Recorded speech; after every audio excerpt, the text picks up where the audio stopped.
The Frankie Files. So when I was listening to your interview on the Cult Ball podcast, one of the things I took away from that exchange with Katie was that you felt an experience of being coerced. Can you tell us about that? The thing that really blew my mind was there was a tape where I was talking to Katie and she was asking me all this stuff about my personal life, and I was just kind of unloading stuff about my personal life. And then right after that, I was saying something like, I really feel like all this happening right now and meeting you, and this is God. And, this is, and I am not I'm an atheist. Okay. And then I just sort of remembered, I had this memory of standing in this yard in Duluth, Minnesota, and watching the wind blow through the leaves and thinking this is God. And I was talking to Katie was the only person I was talking to about this, but she had sort of put that in my head, all this stuff that's going on, it's outside of your control, and it made sense. And I've heard that kind of stuff before. I was raised Catholic.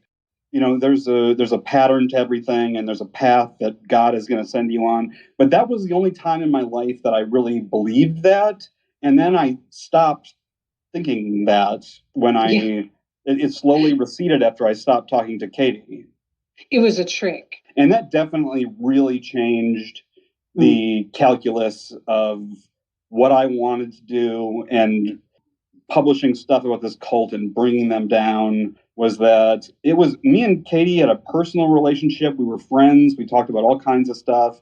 There was just really uncomfortable stuff to listen back on in there. That was where it was kind of this is just something I'm going to do now. A couple of years after that, me and Katie got back in touch. She was out of the cult, and we had a couple conversations sort of going back into this story that Mark, the leader, knew my girlfriend at the time's name.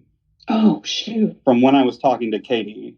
There was something weird on the internet that I thought with some troll that was posting things, and I just had to ask her. I was why would it ever be an important detail in my personal life? She was feeding him info. Yeah, exactly. That's spooky. Yeah, it was I really get spooky. you. That sort of collecting of information, a lot of cults do this. I mean, yes, cults are blackmail machines. Blackmail machines. Blackmail machines. Blackmail machines.